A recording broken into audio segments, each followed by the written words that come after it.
Assalamualaikum warahmatullahi wabarakatuh. Salam solusi, solusi untuk berdiskusi. Perkenalkan, nama saya Hairunisa Siregar. Saya dengan NIM 0601232061. Saya dari kelas Ilmu Perpustakaan 2. Di sini saya akan menjawab pertanyaan yang diberikan oleh Bapak Dr. Usyona MA. Dengan soal nomor 3, yaitu jelaskan bagaimana yang disebut dengan negara rule of law.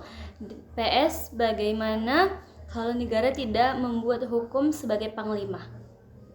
Saya akan menjawab pertanyaan nomor 3, yaitu negara hukum dan prinsip rule of law. Negara hukum atau yang dalam bahasa Inggris dikenal sebagai rule of law adalah konsep yang mengedepankan bahwa setiap tindakan negara dan warga negara harus tunduk pada hukum yang berlaku. Prinsip ini memastikan bahwa hukum adalah penguasa tertinggi yang mengatur segala aspek kehidupan bermasyarakat, berbangsa, dan bernegara.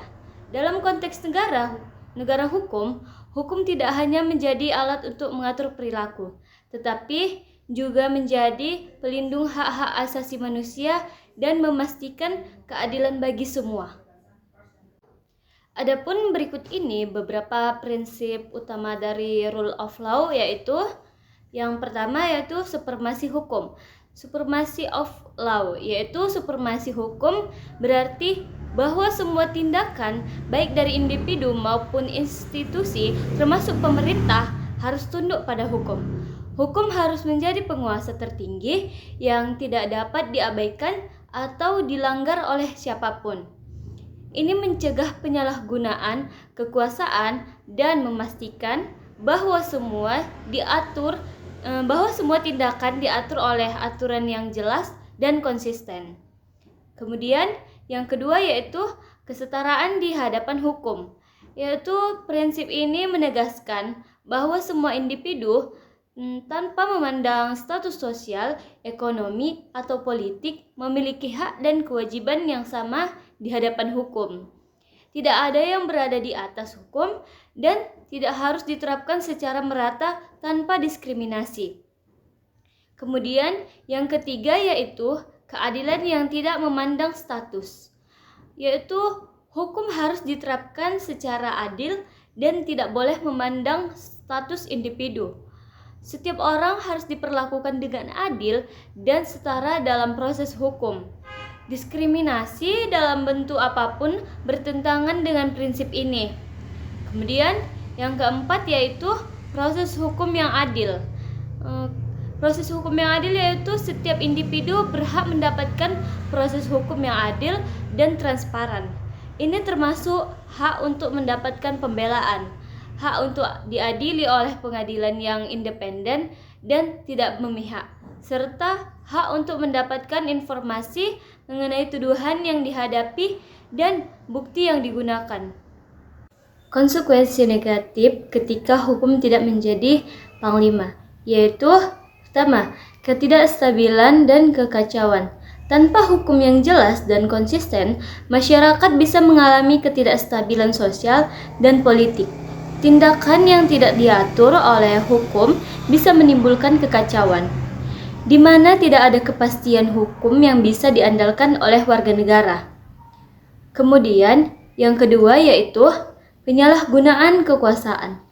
Tanpa adanya hukum yang mengatur dan membatasi kekuasaan, pemerintah atau individu yang berkuasa bisa bertindak sewenang-wenang.